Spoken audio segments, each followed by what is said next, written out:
Goddamn. Man, whew, okay.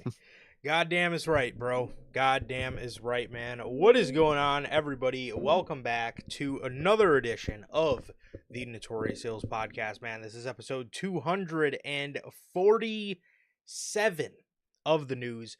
How is everybody doing, man? Thank you guys for joining us here today, like I said, for another edition of the news, and welcome back. Welcome back, everybody, for the very first edition of the news in 2025, man. Thank you guys so very much for joining us in the new year, man. And we got a lot of exciting stuff to talk about, man. New stuff just dropping type of stuff as of today to talk about. And we're going to end you guys with that, man. We're going to start you guys off with some of the AEW stories we have today. And yeah, so we're going to start you guys off with that. And without any further ado, man, how is everybody doing? Welcome back to another edition of the Notorious podcast, man. If this is your first time watching, you guys do not know how the show works. Every Monday, we're on here live after Monday Night Raw with Unscripted, and every Friday at 4 p.m. Central with the news, man. If you guys did miss all the shows from throughout the week, Mondays Unscripted, the 2024 Rewind and the 2025 predictions, as well as Wednesday's year-end award preview show. You guys can now watch both of those on all platforms. That is Anchor, Spotify, Google Podcasts, Apple Podcasts, and if you want to stay first, join us right here live every single Monday after Unscripted. And again, if you guys did miss the special from Wednesdays, the bonus episode, the preview show for the year-end awards, you guys can now watch that on all platforms as well, man. So also, if you guys have not got a chance to pick up some of the official NHP merchandise, you guys can now find this live on the merch shop. That is bonfire.com. Link is at the top of the description of this very video, man. If you guys have not got a chance to pick up some of the most beautiful merch in all of the IWC, you guys can now grab the Next Chapter design, the official logo of NHP, man. So, bonfire.com. Link is at the top of the description of this very video, man. Also, if this is your first time watching and you guys do not know how or who we are here at NHP, I am Johnny, one half of the host of this very show, and as for the other half, we got my man Sir K here. How the hell are you, bro? Doing good, man. Doing good. Just been chilling out, man. Been pretty normal. And other than that, I've just been chilling out. Year-end awards. Love looking at the results so far. Can't wait for you guys to see. Can't wait to collect everything at the end of it because voting's still open, and I just love seeing everything so far. It's been really fun. But doing good, man. I'm doing good. Just been chilling. Excited for today and excited for 2025, man. So I've been good, man. I've been better. Um, like Durante always asks, how's life? How's the family? Life's good. Family's good. How is everybody doing in the live chat? How's everyone doing watching the replay? And what about you, bro? How are you doing?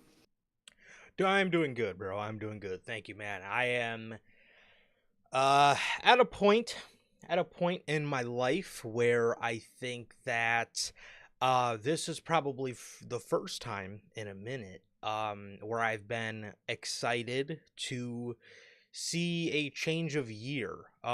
Typically years don't, you know, They just bleed go into each other. yeah, typically years don't go that bad. I don't know what 2024 was, bro. It was a rough year. It was a rough year to say the very least. So I'm excited to see 2025, and I'm excited to just again just have a feeling of some sort of difference, I guess. But nonetheless, I'm excited, man. And yeah, just enjoying just enjoying the new year so far. 3 days in, celebrated my mom's birthday yesterday, so that was that was Happy birthday. of course. So always nice doing that. But other than that, dude, nothing much, man. But as Durante always asks, I'm good, family's good. What about you, Durante? Logan, Bell, how the hell are you guys doing? And my guys, a part of the Replay Mafia, JT and JB.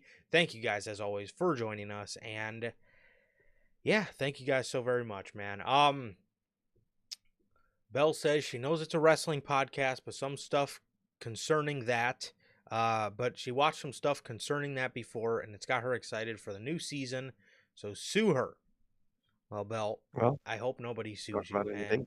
she, I hope not. of course, of course. Always. She says she's happy for Lewis Hamilton. So shout out Lewis Hamilton. He's Um, officially a Ferrari driver. Good for him. he officially is a Ferrari driver. So shout out Lewis and shout out Belle because her 2024 was a bloodbath as well. Um, Feel that. she says 2020 takes the crown. Man, 2024, bro. That was the That worst was, one. That was the worst that one was the for worst one sure. for me. Yeah, Easy. that was 2020 was I think it was a yeah, I could see why a lot of people consider that one a bad one for the world. But uh personally 2020, I think we made the most out of 2020 and I think we made it memorable with what with what we had on the table. So 2024 Really, was no, I really for us. good lord. It was 2024 was to quote Bell, it was a bloodbath. That is that's the perfect that's the perfect description for that fucking year, man. But so we got news, man, on AEW. We got news on well, actually, we do have news on New Japan. Um and we have news on WWE. Obviously, we're going to end you guys off with the WWE news and we're going to talk about, speaking of going back to the bloodbath, AEW Dynamite. Let me tell you guys, I've never been more fucking excited to not talk about a Dynamite on Unscripted in a long time. I have 3 bullet points from the show, and you could basically count 2 of them because one we're going to talk about here on today's episode of news.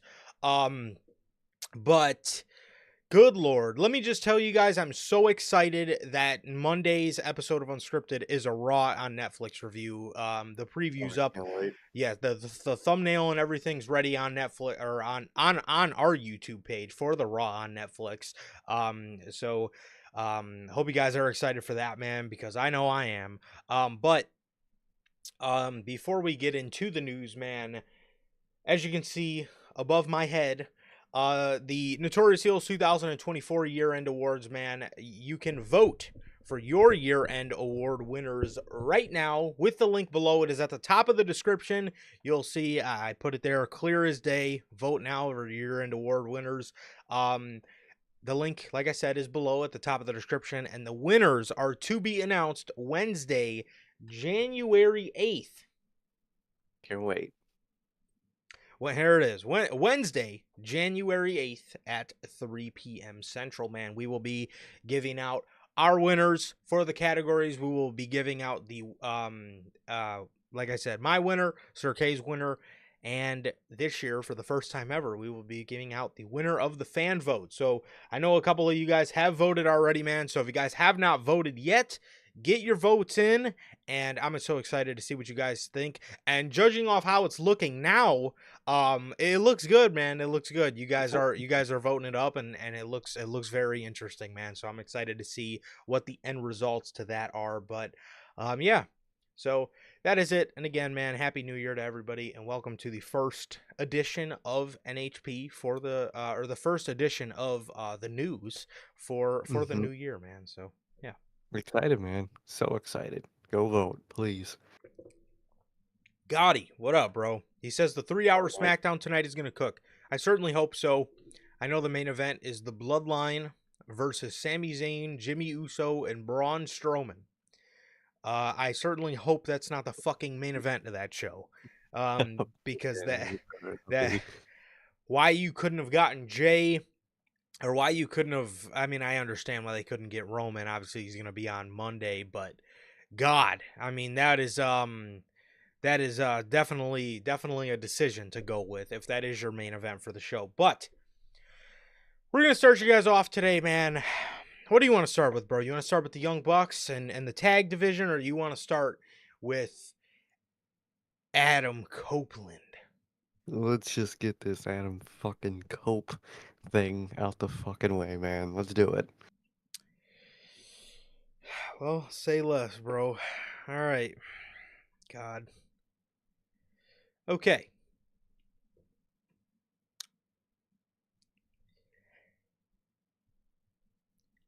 Adam Copeland undergoes a name change. Huh, Bell. That was That was an insane news I, run.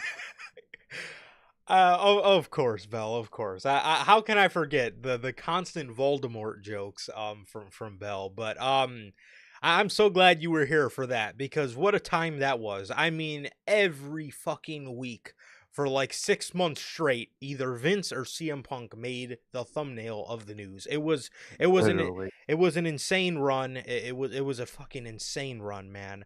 Um, Gotti says he just voted. Yo, shout out Gotti, bro. Thank you for the vote. I'm excited to see who you vote for, man. And Sincerity. um, he says he just cooked with him.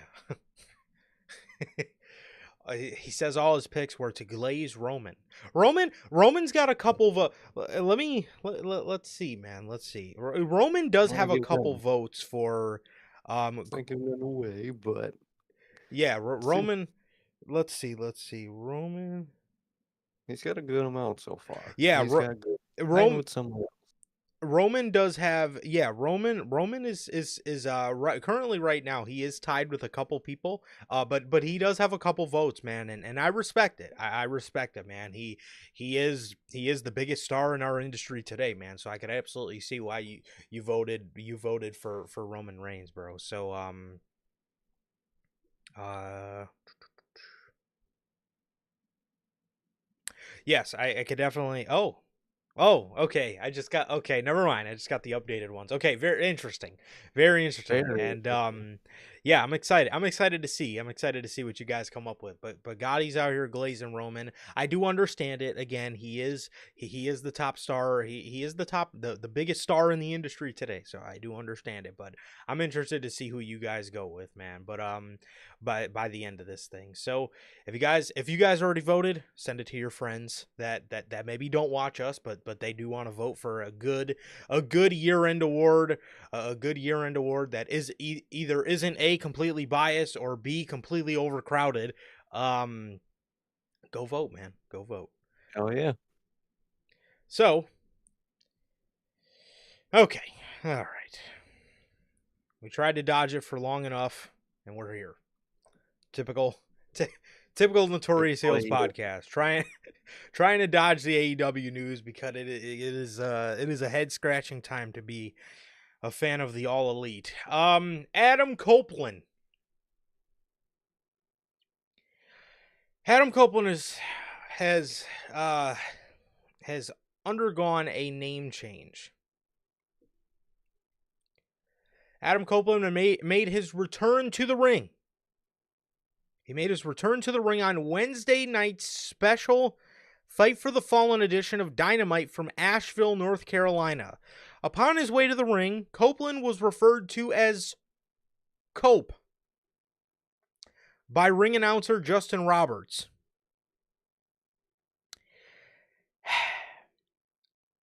Good Lord. Copeland then confirmed that it was then confirmed the 51-year-old's new ring name was Cope by and commentary referred to him as Cope throughout the main event of Dynamite. Copeland spent much of his in-ring career as Edge, the moniker he used while wrestling for WWE. The former WWE champion had been Adam Copeland since debuting with All Elite Wrestling in October of 2023, and he will be moving forward. The main event of Dynamite saw rated FTR, or as Tony Schiavone says, rated R FTR, defeat John Moxley, Claudio Castagnoli, and Wheeler Yuta, the Death Riders, following the interference from Jay White.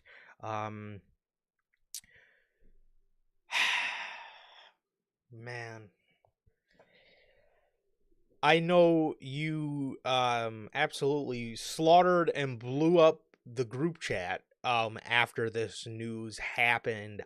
how are you feeling about this, and just what is your whole mindset? Walk me through you finding out about this.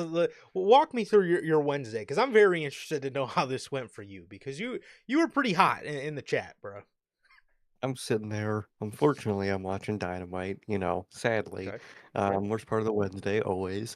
So I'm sitting there watching Dynamite. Main event comes on. Shockingly, it actually ended up coming on at like 8:40. Shockingly, I was like, wow, look, it was like 8:35, and they said the main event was next. I was like, shocker. Still had a fucking 10-minute overrun, but so all hope was lost eventually. But sitting there shocked, and they're all coming out. FTR come out, I don't care. And then, Adam Copeland comes out, and I just read on the little bar, rated R superstar Cope. And then Justin Roberts says, rated R superstar Cope. And for the next, what was that, fucking 20 minutes, all you heard was, up, Cope, up, up, reversal by Cope, up, move by Cope, up, Cope just did this, oh my god, it's Cope. Literally, that whole main event, all you heard was them emphasize, beat it in your head, Cope, Cope, Cope. It was horrible, dude. It was so annoying. Oh man, the name change is just really bad. Just Cope, really, just Cope. He said, "Rated R superstar Adam Copeland is too long." Yeah, because you're putting your nickname in your name. Why is that a thing nowadays? You're Adam Copeland, and your nickname is the Rated R superstar. That's not your name. I just I hate it so much. Adam Copeland was fine. Even just Copeland would have been fine. But what these people don't get is, yeah, people will call you Cope for short. For short. Same way if some people's name is Jonathan, they'll call you John for short. That's not your name, though. It's just what people call you. So it's like, just so frustrating, so stupid, unnecessary, and it's just like one of those Vince-isms that just hits so hard when you're watching the show. You get a lot of those when watching AEW nowadays, but that was just one of the ones where I was like, dude, this is just stupid and goofy, and I'm not calling you Cope, dude. I'm not, I'm sorry. Yeah, and I mean it's like when, it's like when it's like when, that would be like that would be like you changing your name here to just K or Yeah, Sir. You know what I mean? like, I it, my name change made sense, okay? Because nobody ever referred to me as Johnny Mayhem, okay? Everybody just called me Johnny, Johnny. so it Mhm. made sense. But dude, this would, like, if I were to give a good example, as well, like, also in AEW, Konosuke Takeshita. People call him Take, Yeah, because take or Take is the first four letters of Takeshita. So people call him Take, some people call him Take. You don't like, actually fucking change his name to Take. You don't change people his name to call, Take. people call John Moxley Mox all the time. He's gonna Yeah. change his name to Mox? That'd be stupid.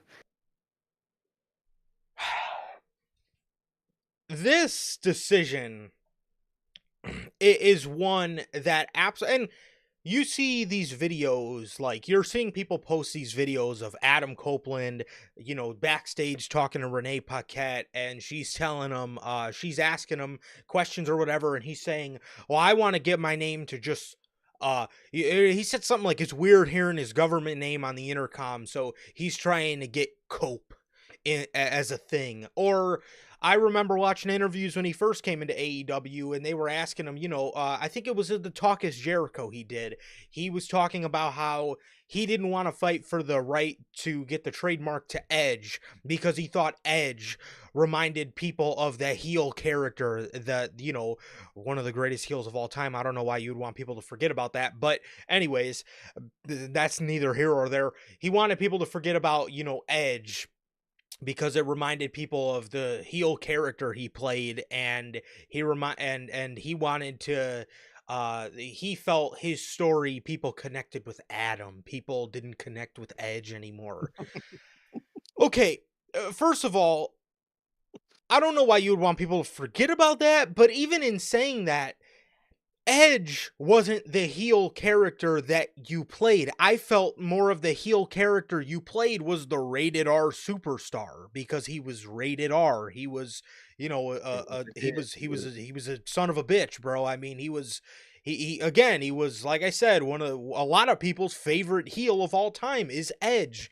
And when people talk about that version of Edge, they talk about, man, I miss when Edge was the rated R superstar. You don't hear people say, I miss when he was Edge, referring no, like, back to no. referring back to when he was a heel, because he's always been Edge. Yeah. So that's who you are. You're Edge. You could just change your character and you're still Edge. Like, bro, what?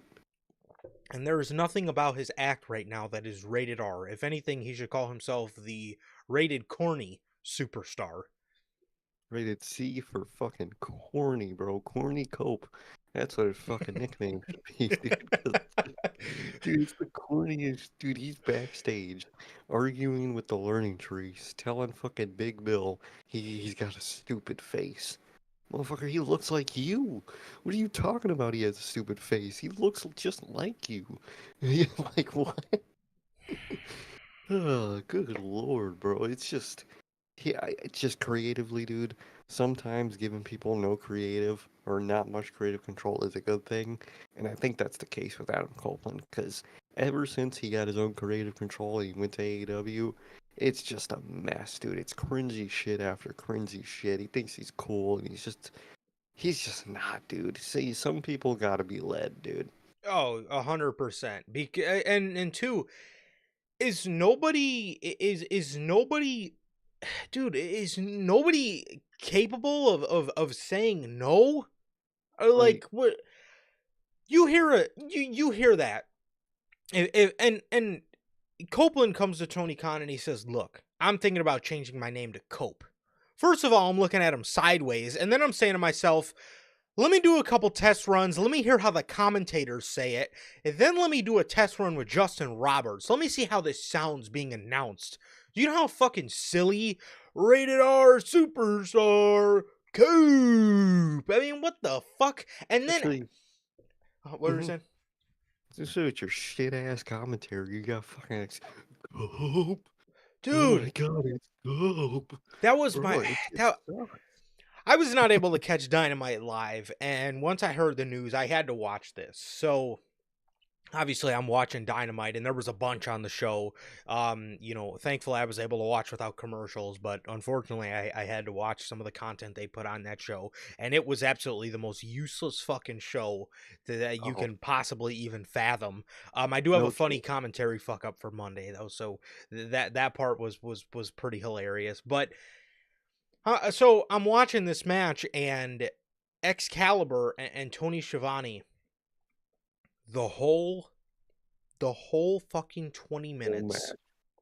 And I'm thinking to myself, it couldn't have been that bad, right? There's no way it could have been that bad. And of course, as always, when it comes to things being horrible, AEW proves me wrong.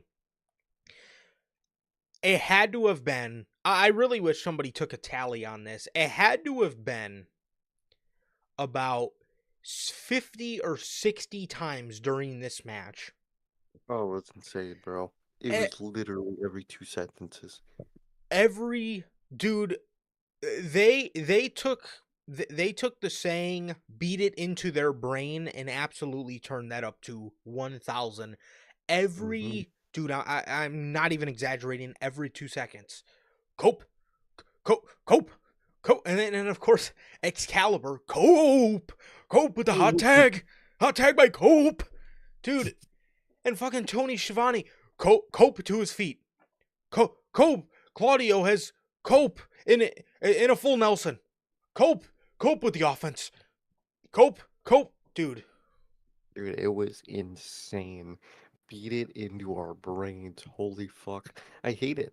From one night, I hate it, and I want it to be changed back because it was garbage, dude. And there was a spot in the match, dude, where Cope is standing on the apron. He's standing on the apron, dude, and fucking Excalibur goes in the most just Excalibur way possible. And Cope staring daggers into John Moxley. I'm like, oh God. Burp during the fucking commentary. Go. Holy shit, dude. What the fuck? I'm sitting there, man, and I'm just like, what the fuck? I'm genuinely, I'm genuinely just like, bro, what is happening? Like, there's no way there's no way they're making me absolutely hate this. There's no way they're absolutely making me hate this even more than I already do. Yep. Oh, Yeah. uh, Yeah, it was just so it's unnecessary, it sounds stupid, and with their level of commentary, it just makes it even worse. I mean, those commentators are out there absolutely not knowing what the fuck they are doing. Bell. Oh, Bell. Oh man, that shit. Ugh. Oh, Oh oh. my God. Bro, what? What I you thought that was a fake, bro. I thought it was fucking fake. to text the group chat with the video of the fucking new intro to what is this real? I had to break the news to him.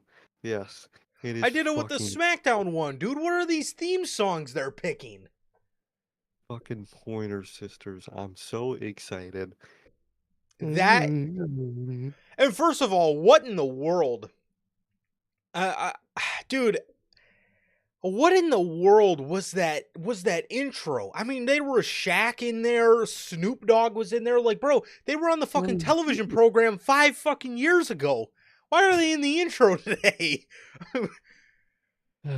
Dude, Garbage, I dude. don't know what dude. I see that. I I seen this video and I'm laughing because I'm like, man, who made this goofy ass edit? And Well, I look in the comments and people were like, dude, what the fuck is this? What is this? What is this? And I'm like, okay, let me send this to my guys. Let me see if this is real. And sure enough, dude, they're like, bro, this is fucking real. I'm so excited. What the fuck? What was that that, bro? that is not an intro to a wrestling show. And I get it. Tony Khan's a mark for the 80s. Yeah, it's a nice decade. It's got great music. That's the song you choose out of all 80s music ever. You choose that. I texted, the group chat, maybe talking 80s songs and you're talking what fits AEW, Living on a Prayer would be perfect for AEW right now. It'd be a better vibe, and make sense to, their status as creative. They're living on a fucking prayer. Yeah. I threw my name in the hat of something a little more modern. I I threw my name in the hat of something a little more modern. I threw my name in the fucking hat of TV Off by Kendrick Lamar. Turns TV off, turns TV off. Yeah, cuz Mm, that to me fits the fucking vibe for Dynamite, bro. Fucking hell. I'm so excited. Way to fucking not get me excited for your shit ass show where nothing fucking changed. Speak Nothing changed. Speaking of TV off, and speaking of the vibe of Dynamite, isn't there a feature in that song that says this shit gets crazy, scary, spooky, hilarious? That's Dynamite. Oh, Crazy, scary, spooky, hilarious. all in a bad way. Holy shit. None of those are for the good reasons. Hilarious, you can fucking thank commentary for that. Spooky, just look at half the fucking people getting booked on the show. Crazy, look at the amount of TV time Chris Jericho's getting. Literally. Turn this TV off would be great. A great theme song for AEW Dynamite It really would. in this era. That's the only thing I ever want to do is turn that fucking TV off. So Adam Copeland being changed to Cope, I don't even I don't know what the nobody can say no, and Tony Khan is, and as far as that theme song goes, again, Tony is a mark for the 80s, and again, I get 80s had I love 80s rock music. I do. I love a lot of 80s music in general, man. That song, that's the All fucking songs song you go with. for wrestling song. Come on, bro. Dude, I don't know. I don't know. He's doing his own thing, man, and it is it can be at the company's detriment at times, because he's doing his own thing, and clearly it is not fucking working out. I mean, that's the song that's the fucking song you choose for AEW Dynamite. That's not getting me fired up for the show. I, I, I don't I don't even know How is how it? he I don't know. I don't know. And he genuinely he could not have started off the year in a worse way. Oh, that fucking episode was so lame and boring. It was a horrible start to a new era of the simulcast, the mother of all simulcasts and shit. The mother of all simulcast. I I don't I truly don't know anymore. I truly don't know anymore. No. You know, Belt, I love that idea. Let's have that new Raw theme song be Not Like Us. I like it. I like that theme. It was could have been our theme, but I Yeah, like that overall theme. yeah. Not Like Us, you know. It could have been a great option, bro. That could have been a great option, because um dude, don't even get me Jeff Jarrett. What the yeah, not Like Us. That, I mean, that's a perfect. Yeah, that you know, I'm throwing my name in that hat. WWE should absolutely, they should have absolutely used Not Like Us as the theme song to Monday Night Raw, because every if you don't realize it on Monday, you'll realize it on Wednesday that AEW is not like them. And No, they're not. yeah, you know, we should have used that for our theme song here for the podcast too. So shout out Envoi. You know Envoi always gives us a banger, but you know, It really did. earlier this summer, man, you know, Thought about it could have used a little Not Like Us, you know, Not Like Lifter. it. I like Lyft. No. So I get it. I get it, man, but I don't know, man. Tony is I predicted I predicted in the 2025 predictions this is going to be the worst year that Tony Khan's had, and that's not to say 2026 can't get even worse, but I predicted that he's going to get even worse this year, and he's going to be more delusional and more stuck in his ways than ever. And you come out again, again, man, you come out the gates with a show like that, the first Dynamite of the year, New Year's Day. Fuck, man. I mean, you're already proving me right 3 days into the year, so that's not Literally. good. Speaking of Tony Khan, man, we briefly talked about this on the World's End review. Tony Khan reportedly believes airing the Jack Perry and CM Punk All In 2023 footage was a key to getting AEW's TV renewal. It was it. It was a key. Maybe to getting it canceled. Maybe, but definitely not to get eyes on your show if you want any good eyes. During the latest episode of the Wrestling Observer Radio, Dave Meltzer and Garrett Gonzalez engaged in a conversation about some of the biggest stories of 2024. Gonzalez posed a question to Meltzer, asking if he thought Tony Khan, in retrospect, might have second thoughts about airing the altercation between Punk and Perry on television. Meltzer provided insight into Khan's perspective, stating, "I've discussed this with him. You have no idea how much, and we. It's always the same thing. That he believes that was a key to getting the deal. So I will tell you, I mean, in every discussion, there's not even a thought in his mind that he made a mistake there." Meltzer further elaborated on Khan's rationale, explaining that the incident played a pivotal role in securing AEW's TV deal. And Khan believes if it helped make the deal, it was a good decision. However, he also expressed, Meltzer also expressed his own reservations. He says, I certainly didn't think long term it was the right thing, even though, yes, it did, even though Khan thinks it helped make Jack Perry a star. I just didn't think it was I didn't think it was a positive move for the company in the big picture. Since airing the All In footage, Jack Perry has been off television as of Full Gear 2024. Then I'll That episode of Dynamite, drew 880,000 viewers. the highest all what is it all year?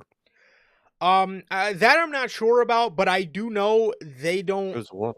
I was gonna say it is very difficult for them to hit eights around this time. So Oh yeah, I do know that it is it's got to be at least one of the highest for gotta them be, 'cause at all this year. point they're only hitting the 4, 5s, and 6s. Exactly. Sometimes you'll see them hit a 7, but 9 times out of 10 when we hear about Dynamite, it's a 5 or a 6. So, how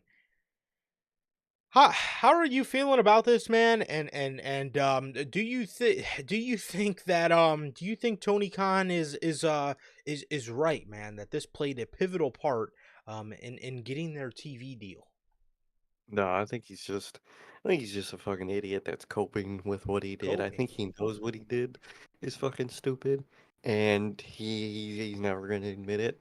He made the decision, so he's gonna fucking stick with it till the end, and he's always gonna say it was good.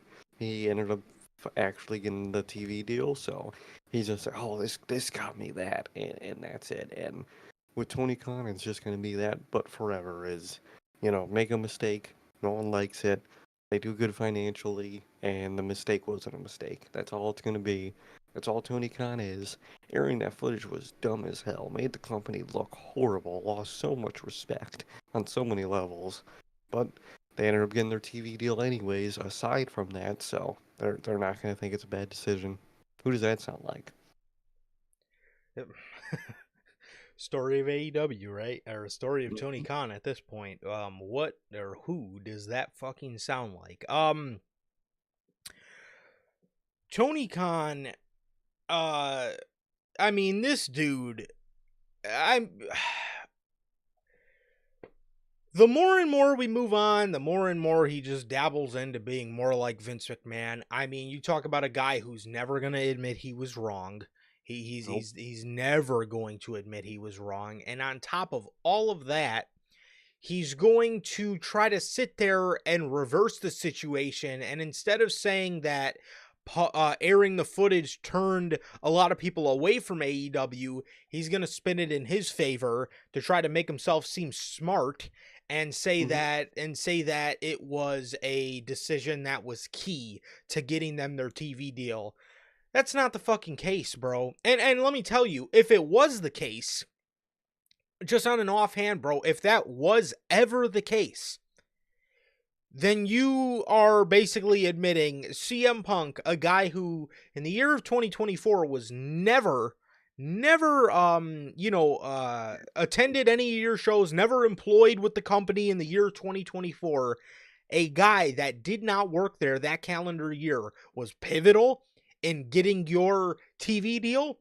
Shouldn't you want to be proud of guys like Swerve, guys like Will Right. Ospreay, guys like Bryan Danielson, John Moxley, those kind of guys that wave the flag for your company? Shouldn't you want to ride off the wave of the wave that they created and say, "Hey, we got our TV deal because these guys busted their ass and did great for our company." If anything, dude, you're all in footage, which was Tony Khan's call, because I remember hearing back at the time the Young Bucks, the guys You that didn't did the agree? segment, were against it. And you mean to tell me, you mean to tell me you thought that was a good idea? This company's doomed. This company is absolutely doomed, man. This dude is never going to admit when he's wrong, and Nope. he's just going to continue carrying on like everything's fucking fine until he doesn't feel like pumping money into it, or nobody's willing enough to watch the shit anymore.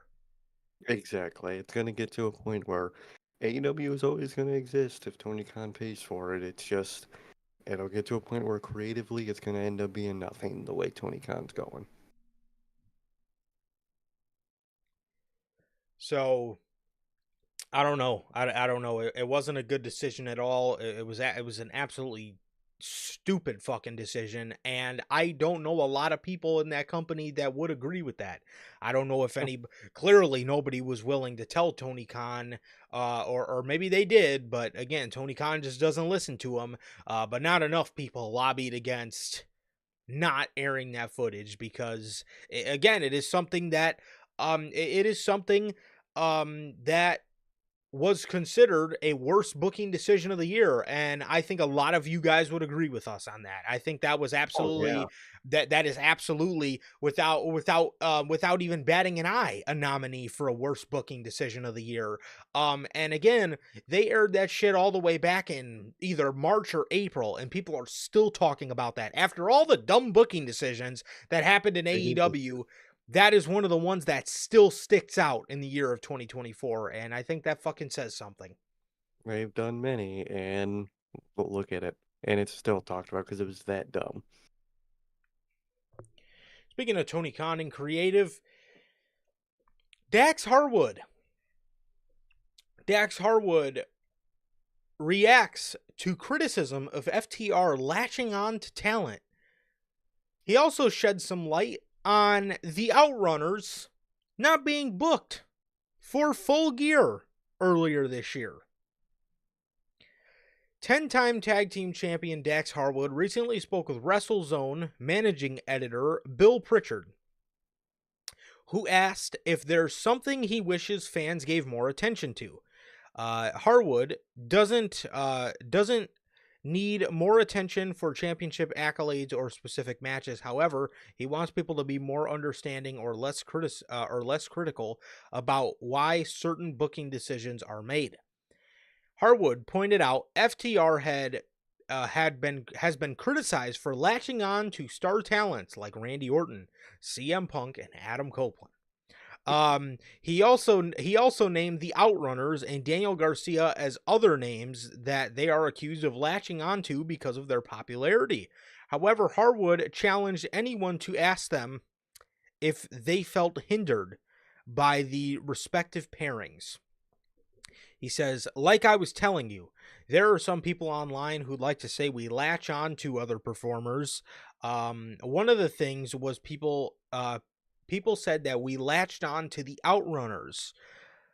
People said we latched on to the Outrunners because of their popularity. Harwood explained, I would beg anybody to ask the Outrunners what they thought of us and how they thought of us as far as helping them out. Harwood then shared he asked Tony Khan to put the Outrunners in the four-way tag title match at Full Gear 2024. FTR was originally supposed to be in the spot in the match against Private Party, Malachi Black, and Brody King, and the Acclaimed. However, he felt the Outrunners earned that spot, did Dax. And he asked Tony Khan, and Tony Khan agreed. Dax says, there are a lot of things that happen behind the scenes, and you know what? I'll say it. Who cares? I'll say it. There goes Dax glazing himself again. Thankfully, he didn't talk about the Outrunners trying to pay their bills here, or struggling to pay their bills. FTR was supposed to be in one of those spots at Full Gear. I went to Tony and I said, hey, man, these guys have worked their ass off. They deserve that. Take us out, put them in. And he did. He agreed with me, Harwood shared. People who said we latched onto Daniel Garcia because he was starting to build his reputation and starting to get popular again. I would beg anybody to ask Garcia what he thought of us and the sacrifices that we made to make sure that he got exposure and that he got seen and he got over. Um, so I think, and so I, so I think this is one thing. I guess subsequently, I wish people would understand more. Despite not realizing it, Hartwood believes that would have that eventually fans will look back and understand why certain things played out the way they did. They'll look back on it and say, "Oh, that's okay." And say, "Oh, okay, that's what they were doing," especially in 2024. If you take a look at our 2024, we were not the most winning team in the world. There's a reason for that. Yeah, you don't have to win 24/7. You don't deserve a pat on the back for not being a berry machine. That should just be normal. And Daniel Um, Garcia, looking back, dude, Daniel Garcia did get over because of FTR. And I think be- when you look at Daniel Garcia winning the TNT championship and because that, of FTR.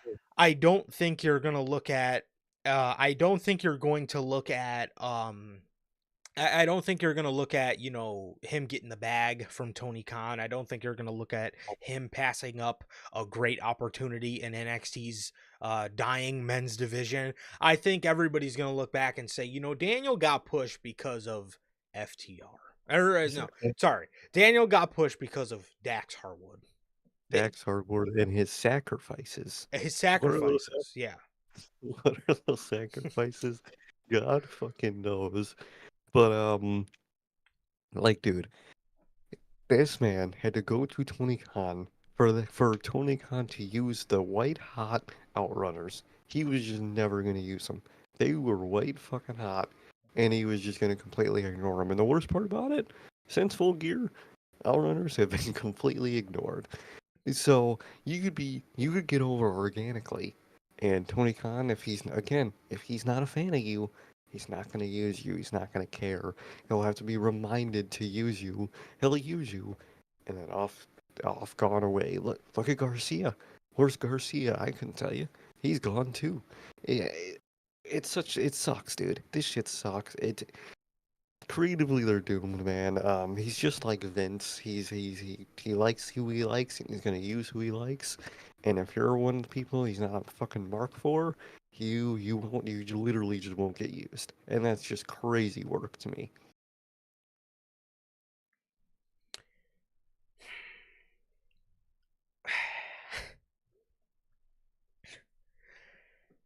Uh, so obviously we took a turn at the Garcia stuff, but as far as the outrunners are concerned, you do have to commend Yeah, Dax on speaking up, because it should not have to fucking take Dax fucking Harwood, a regular ass employee, to go up to Tony and say, "Look, these guys work their ass off. They're hot. They earn this."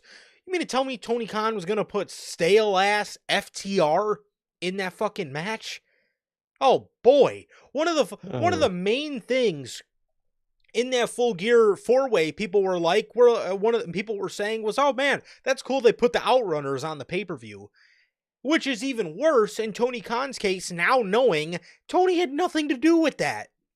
Tony no, was just gonna go randomly about like ships passing in the fucking night. He was just gonna go, let's put FTR in the match. Who gives a shit? You know no, yeah. He's these outrunners. guys are, yeah, these guys are over as fuck. They're selling a bunch of merch. People love their fucking vibe. Yeah, let's put FT fucking R in the match. And it took Dax Harwood, a talent, an employee, to go up to Tony and lobby for these guys to get in the match. Insane work, dude. You literally, again, if Tony Khan's not a mark for you, you're not gonna be fucking used.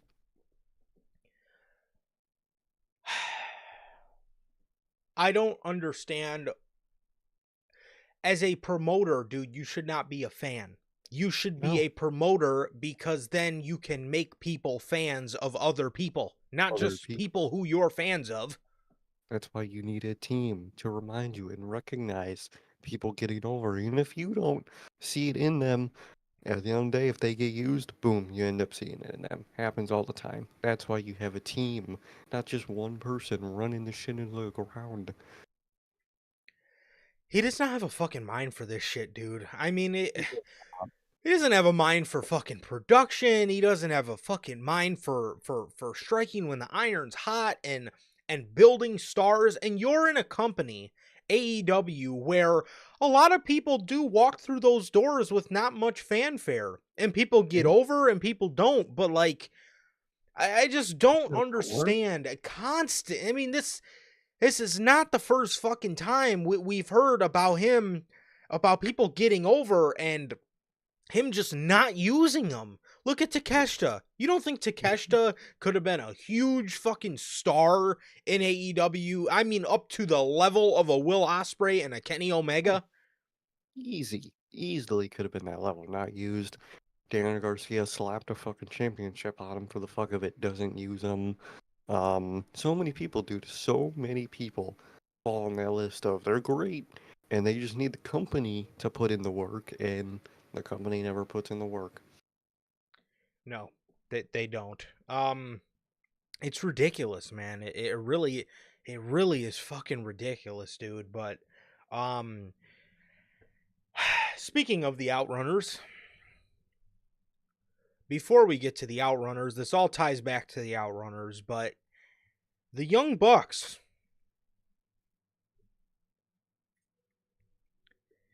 The Young Bucks, while appearing on the Tunnel Talk podcast, Nick Jackson of the Young Buck commented on him and his brother Matt losing the AEW Tag Team Championships to Private Party on the October 30th edition of Fright Night Dynamite. Nick had this to say: "This last run we just had, we were supposed to drop those titles months and months before that. We actually, months and months before we actually dropped them. But creative change, I would say 4 to 5 times in the last 6 months. At one point, we were going to lose the belts to a certain team. And then a month later, it changed to another team. And then I remember Private Party came up to us and they mentioned about wanting to do like a long-term program with us. And we were like, well, sorry, man. Tony just gave us the layout of what we're doing, and that's not in the cards. And something changed, and we ended up wrestling them in a match at Wrestle Dream, but we tore the house down as soon as we got back. We knew, oh, all right, it's in Tony's eyes. He was like, I think we have something. And Matt and I thought the exact same thing, and we were like, we've got to pivot. We've got to change our plans again. And that was like the 4th time changing plans for those titles to be dropped. We were happy though. We were happy though because we wanted to put those guys over. They deserve that spotlight. It's been 5 years now, so they were ready for a big push, and I'm just glad Matt and I got to give that to them.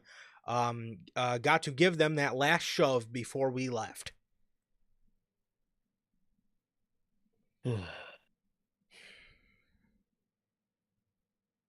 So what you're telling me, so that fucking title reign that killed the division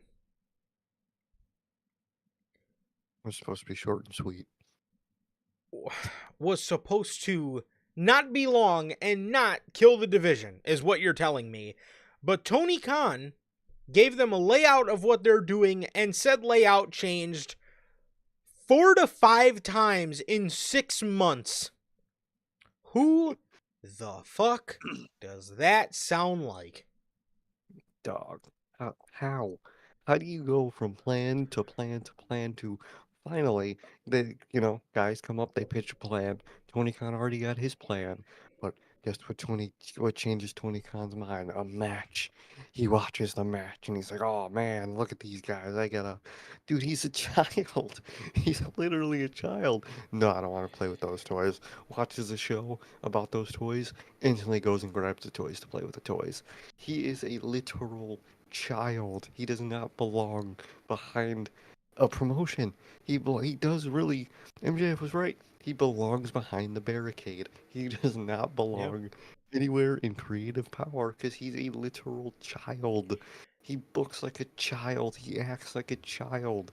He's a walking fucking And dude. I It's sad. and I Hmm. genuinely believe Max seen that, which begs and I genuinely think in that promo, like I said, I honestly think MJF did see that, and I think he did see that the only fucking spot Tony Khan should be assuming is behind the guardrail, and which begs the question of why the hell he re-signed if he Because knew he's that. lazy. Um, that's got to be the only fucking reason, because that's all he's shown since he resigned is laziness. So, uh, And I I think don't. that's why most people are siding with AEW because they reckon, MJF knows, Mercedes, all these people are smart enough to know creatively the place is fucking doomed. Tony Khan's a child, he belongs behind the barricade, all that, but he's got money and he's willing to pay him. And in their minds, they said, hey, I could stay at home, film these vignettes, and get paid a shit ton of money, or I could go to WWE and have to put in the work for that money. I'm gonna sit at home and make that money. Mhm. That's why they signed with Tony Khan because they're lazy. They They don't could. care They about know their they could career. finesse him. Exactly. There ain't nothing but finesse at them, and that's all anyone's doing in AEW is finessing Tony Khan. And he's an idiot because anybody can see that. But he's a child. He's playing with his toys. It just feeds his ego that people are signing with him because to him that just means people are signing to him because he's a top booker and AEW and whatnot. And they're just scamming the hell out of him, man. But he's too ignorant and he's too egotistical to see it like that. Uh, yeah. I don't know. This man, like I said, bro, this dude, it genuinely boils down to Tony Khan not having a fucking mind for this. I mean, at the end of the day, that's what it is. I mean, he is nothing much more than a graphic, and the good that does come out of this company, 9 times out of 10, is talent driven. It's because Hmm. of the talent just being so good and undeniable that if you put them in certain situations, there's no way they could come off bad. But when Tony Khan really wants to put his hands in something, fuck, Fucks it all is up. it horrible. And again, Hmm. I don't know what the hell happened, because when AEW first started, this dude was all about long-term booking. He was all about building stars. He was all about building for the future.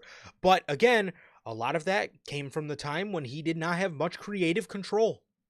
Oh, it was Cody, it was the Bucks, it was Kenny, Jericho. Jericho, all doing their respective work, and he was just a good. Oh yeah, that sounds good. I like that. Fans will like that. I like that. You And you then he, you hmm heard Chris Jericho back in the early days of AEW say, I went to Tony and I told him, look, the first couple months of television, I want to work Scorpio Sky. I want to work Darby Allen. I want to work young guys because we need to get these guys acclimated to TV. Why the fuck does it take Jericho for you to tell you that? it should be obvious. And they have one shitty segment, that one shitty Dark Order segment for fucking him to just scapegoat all of them and just take control, and then it's been fucking downhill ever since. Crazy, crazy work with Tony Khan, man. Sean Ross Sapp of Fightful shed some more light on what exactly the Young Bucks were talking about. The Young Bucks, when they talked about wanting to lose the titles to a certain team, the Young Bucks wanted to lose the titles to the Outrunners in a squash match. At one point, they wanted the Outrunners to absolutely destroy them and take the tag titles. Are you fucking serious? Look at that. Set the hot team on fire. Fucking look at that. Nope. None of that, dude. So, None of that. in the summer when the Outrunners were white hot, and y'all blame the Bucks, it turns out in the end Yeah. it was who it always is. I I don't. Every problem gets pointed at somebody, but always we end up learning it was all Tony Khan's fault. Every time. Every time. People called the Bucks egotistical. To further even show to further show the Young Bucks don't fucking have creative control anymore, look at what they told Private Party. They said in their interview, I'm looking at it right now. Private Party came to us and they said they wanted to do a long-term storyline, but we said Tony just gave us the layout of what we're doing, and that's not in the cards. It's that simple. So, from a lot of people, I think the Young Bucks are deserved an apology because a lot of people blamed it on the Bucks and Tony. Remember what Cody said in his little exit letter? Tony has taken the baton and ran with it. Boy, fucking has he. Because, oh man, he stole everyone's baton. And he's fucking running off. Yep. Fucking coked up, just booking it, fucking everything up in his path. And I think that was a little dig. We didn't know it at the time, but it was for sure. definitely a dig because look at the state of Tony Khan and the way he runs things. I honestly think Cody knew. I think Punk knew. And I think 80% of the fucking roster knows. Tony does not have a mind for this. And I think the Elite are on that list. I think the Elite are going to end up leaving AEW. I think so too. I think they will end up leaving AEW because it's doomed. It's literally doomed. I genuinely believe they've given up. I think the only one that has an iota of a chance of staying is Adam Page. Is Hangman, yep. Because he's an actual like solidified star and whatnot. But even then, if the rest of the guys leave, he might as well leave with them because Tony Khan's just going to take his anger out on him creatively. True. So he might as well just dip with them. I honestly think, man, come 2027 or however long they're here for, man, I think the Bucks are gone. That's an early bold prediction, bro. I'm thinking about 2 years, 3 years down the line. I think these guys are gone. I think they're done. Either that or they're just going to straight up retire because there's no point in doing anything because one, they're going to be pretty old. They probably don't want to wrestle much after that. And there's no hope with AEW, so might as well just retire, put it in. Because ain't no point in AEW. It's pointless. It's doomed. It's creatively doomed. Matt Jackson is... Yeah, these guys are 39. So, well, I mean, Motor City Machine Guns went into WWE at 43. So, I mean, it's not completely unbelievable, but either I mean, it all depends on what they want to do. Do they want to wrestle into their 50s or what the case is? Because honestly, dude, if they don't want to, they're either going to WWE or they're going to straight up retire. I think they might just straight up retire. They always joke about not wanting to wrestle nowadays and shit because they're so just broken down and shit. So I wouldn't blame them. Yeah. It's cooked. It's fucking cooked, man. You mean to tell me this summer the Outrunners were wildly over, and then going into the fall they were wildly over on your show as well? The Bucks wanted to lose the tag titles in a squash, put these dudes over, and you changed the plans. Why? Because Tony is not fans of the Outrunners. He is a fan of whatever action figure looks the coolest. It's like, so basically what happened here is Tony Khan was running his pick fed and he was playing with his Young Bucks toys and they look really cool, like the Walmart exclusive ones that just that came out this past summer. They got the tie-dye gear. They look really fucking cool, man, and they're really cool figures. He's got them as the tag team champions, and the Outrunner figures come out. And they're really cool figures, but they're not very posable. They got weird articulation. So Tony Khan says, I don't want to give these guys the tag titles, but hold on. These new Private Party figures came out. They got cool gear. They're really posable. They got great articulation. The head scans are immaculate on these ones. Let me put the tag titles on them. That's what fucking happened. That's exactly what happened here. Insane work with that company, dude. So, I don't even know. What can you even say at this point? But anyways, Bell, we're gonna get to you now. I know you got a lot of questions, but we were mid rant. Bell says, "Where did Britt Baker go?" Well, I knows? know that Baker said she was having problems with being exhausted and done with online fans, which if AEW was like WWE and had these people Not interact with these fans. not interact with wrestling fans and argue with them and feeling like you have to clap back at them, that probably wouldn't be a fucking problem if they were actually media trained. But if she is going through some sort of mental health issues, man, again, the only advice I could give, bro, is don't Tough fucking. phone. And I'm sure Britt Baker gets a lot more hate than we do. But again, the best way I like to deal with, because we get all types of weird ass fucking comments by Yeah. weird wrestling fans. You don't have to respond. These people are gonna comment what they comment. That kind of comes with the game of content creation, or it comes with the game of being on national television. Somebody is always gonna have something to say. You have a choice whether you feed into it or not, or whether you give your energy to it. I look at comments, engage with the ones I want to engage with, and people that are saying this or that or calling us whatever, I don't have to engage with you because you're calling me all types of names. I don't know you. Why do I care Yeah, what you think about me? I mean, that's fair. I don't I don't care what some random, what some rando has to call me or whatever. I genuinely don't care.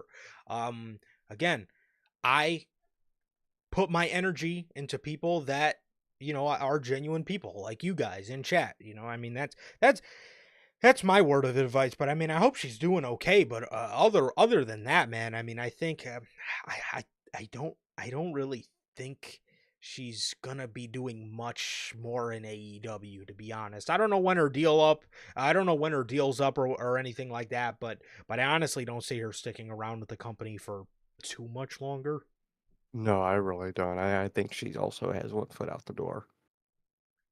Yeah. Um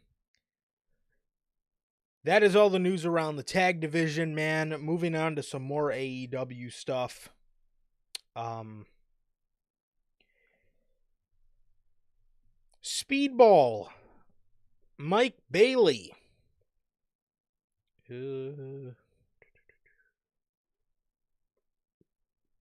According to Fightful Select, Speedball Mike Bailey is officially a free agent and is set to head to AEW immediately. Or imminently, sorry. Bailey has been done with Impact since October, but his deal with the company ran through 2024. That's why I Um, wasn't in C2. oh yeah. He was supposed to be, but then we had got the news that he had personal stuff through the end of the year, and his contract did come up. I think it might have been like Literally at literal end the of the year. yeah, exactly. So it ran through 2024. Um, which is something we reported to you guys probably about a month and a half ago, maybe a month ago at this point. But so he's freed up, and it looks like he's going to be joining AEW imminently. Um, not too much that needs to be said that hasn't already been said, man. I will just say I'm scared for him because he doesn't have much charisma, and he is a match guy, and I'm scared that he is going to be a collision and unseen match guy for the most part. I don't think Tony Khan's going to Exactly. use him much at all. No, I genuinely doubt it. Wish the best, obviously, but we'll see how much he gets used when he comes in. Yes, this is another guy that passed up that NXT men's division that is wide fucking open right now. Insane. And I think one more before we get to some WWE news here. This is coming from New Japan. David Finlay, Jay, the absolute banger machine. David a nail in Finlay. the coffin for fucking Bullet Club. Um, so oh, Bell says, "What did you guys think about what I said about Kenny? Because it's a fact. He says Japan is still his home. That's It gets. Hmm. I on one hand I could see Kenny going to WWE, but on the other hand, I see Omega's a guy I more see retiring and moving back to Japan. As far as going back to New Japan, I know when Oh, he initially came to AEW, he was very done with that style. So, I don't know if he wants to go back to it after all his health stuff. I could definitely see him going back to Japan. I don't know if I see him going back to New Japan, like full time, going crazy and shit. yeah, if anything, man, I could see him maybe being a special attraction a couple times a year, if not retiring and just moving back to Japan. But I could totally see it I definitely see him living there for the rest of his life. for sure. David Finley's contract with New Japan Pro Wrestling is amongst a number of contracts in the company that are set to expire soon. Sources within New Japan expect Finley to remain with the company and have expressed interest in retaining him. I do not think David Finley is in the position to. I do not think David Finley is in the position to want to, or to, where any other wrestling company is going to use him. He has not shown much at all No. in New Japan, man. If anything, his run in the Bullet Club War Dogs has been just a non-factor. Yeah, no one paid attention. No one cares about that faction anymore. It's just he didn't show himself well, man. So don't know where he plans on going, what he wants to do, but NXT might be the best fucking place for him. Definitely, bro. Believe that is everything for the AEW / New Japan news, man. And before we get on to the WWE news, man, an official word from our sponsor here at NHP, W Energy. W Energy is an energy drink loaded with vitamins and nootropics, formulated to improve focus without getting the old jitters. W Energy is a clean formula that is sugar free, 0 calorie, free from fillers and artificial colorings with 150 milligrams per serving. You can now get your W Energy products today with the link below and code NHP at checkout to save yourselves 10% on your next W Energy purchase, man. The official sponsor of NHP. Thank you guys for supporting what we do here, man, and shout out W as always. Got him out. Always great to have him. Great to drink, man. Truly does keep you awake. Yes, it does. Especially during those long Wednesday nights from 7 to Oh, 9:20. feels like Great. 6 hours. Oh, Man. Ugh. it's definitely keeping your focus. And sometimes it can keep your focus away from the television so you don't have to hear gulp, gulp, gulp, Go, go, gulp, go. gulp, gulp, Ugh. Good lord. gulp, cope. Good lord. Um all right, man. Some WWE news, man. Baron Corbin. No, it's not what you think. He's not coming back to the company, guys. Baron Corbin, Tom Pestock. His contract is with WWE has officially expired, and he is now a free agent. Pestock was backstage at AEW World's End over this past weekend, per Fightful Select. Could Do Ah, you see him going to AEW, man? What do you see for Baron Corbin going forward? genuinely, I couldn't fucking tell you. I didn't think he would be continuing wrestling, but then he was backstage at AEW. Maybe he's thinking about it. Genuinely, dude, I don't know what he plans on doing. I don't know how built for AEW he'll be if he wants to go there. Maybe he could get the bag from Tony. A lot of people can do that, so maybe that's what he's trying to get at. But I genuinely, dude, I don't know, man. But what about you? Uh, well, him being backstage at World's End, I mean, I could maybe see him trying to do some feelers. I mean, I'm sure he wants the big payday. But if he's gonna get it, I don't think Tony Khan is a mark for Baron Corbin, and I don't think Tony Khan is. I don't think Baron Corbin is necessarily his type of wrestler. Would he be great in AEW? I mean, he's very different, so maybe. But then again, overall, I just see him being a guy, if he were to go there, to just get lost in the shuffle. I think if he does want to continue wrestling, which shocks me enough, because I didn't think he was going to continue wrestling, I could honestly see him going to like a Maple Leaf, or I could see him going to a an Impact, somewhere along those lines. Man, I could see him going there and maybe just doing some indies. But I wish him the best, and I wish him the best. And like I said, I don't see him going to AEW, nor do I think that is even remotely close to being a good idea for him. But yeah, I mean, that's how I'm feeling about it, man. And again, I would be shocked if he did go to AEW, because again, I don't think he would do very good over there. No, I really don't think so. But um yeah, but it looks like he is officially a free agent, man, and I'm excited to see what's next for him, man, and hopefully he can hopefully he can be used somewhere if this is what he wants to continue doing, man. So yeah. I really hope so.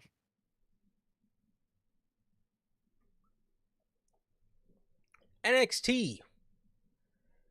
NXT, according to The Observer, NXT Level Up is set to be replaced with a show called NXT Evolve, which is expected to premiere in a few months.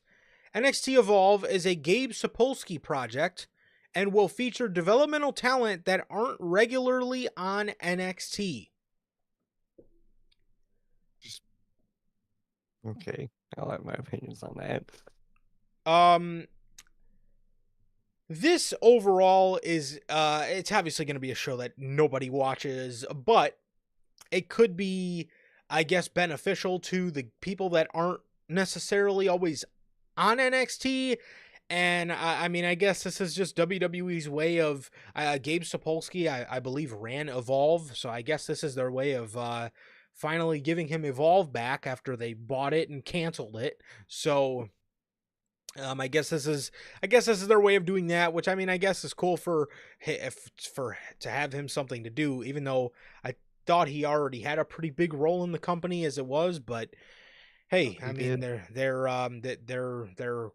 NXT Evolve is coming soon, and I mean, anybody, I guess, that watched NXT Level Up is gonna have a great time with it. But I don't fall under that category. Yeah, I don't know who that could be, but I think it's kind of pointless. They talk about all the people that don't get put them on NXT. NXT isn't this overcrowded thing, especially right now. Yeah. You just put people on the show. It's not that fucking difficult. And if they don't do great, that's kind of the fucking point of the show, is that they don't do great. They're learning. It's developmental. It's not the third brand. It's literally developmental. So let them be on TV and develop. It's okay. I find NXT Evolved to be kind of pointless. I don't know why it's going to exist, but it's going to exist, and I guess it's going to help some people, but I think that's the same thing just normal NXT can do, especially with the lack of people you have there right now. So it's good. I don't understand the NXT Evolve's existence. I really don't see the point to it. Yeah, me neither, bro. Me neither. But I guess they're giving I guess they're giving the Evolve name some light again. But moving over to WWE's next Saturday night's main event special. According to WrestleVotes on the Backstage Pass, WWE Creative are considering having Chelsea Green defend the U.S. Championship against Michin at Saturday night's main event on January 25th. So obviously this is going to be the rematch to the inaugural tournament match that we've seen with Chelsea and Meechin at the first show. I mean, it's okay. It's okay. I'm definitely I'm definitely my care for Saturday night's main event is definitely lower Less. coming out of the first one because they hyped that up and it was just an incredibly rushed show that they Uh, that they built up for almost no reason. And yeah, that was no yeah, reason other than the nostalgia and the return of Jesse, which was great. Which was great, man. But the show fell flat on its face, man. It was a filmed house show. it was. They rushed the fuck out of it, so I'm really not excited for the next one. But they're looking to try to make some excitement with the women's U.S. title, which is good. Let it get some like big show time, I guess. But at the end of the day, you can only be so excited for the show after what we got the first time. Yeah. So, with that, speaking of somebody that is a part of the SmackDown brand, Randy Orton. Randy Orton, man, according to WrestleVotes on the Backstage Pass, Randy Orton is on the verge of returning to WWE programming. According to a source within Creative, Orton's return is expected either at or around the Royal Rumble pay-per-view. Where do you see Cool. Randy Orton coming back, and how do you see him factoring into plans? I think he's gonna stop KO from winning, both the Winged Eagle and, current title. Still don't know exactly how they're doing that, but I think he's gonna interrupt KO and stop that to do their feud. And I think he is gonna come back in the Rumble. Maybe he does both. Maybe he does the Rumble later in the night too. But I think he's gonna return to fuck over KO. What about you?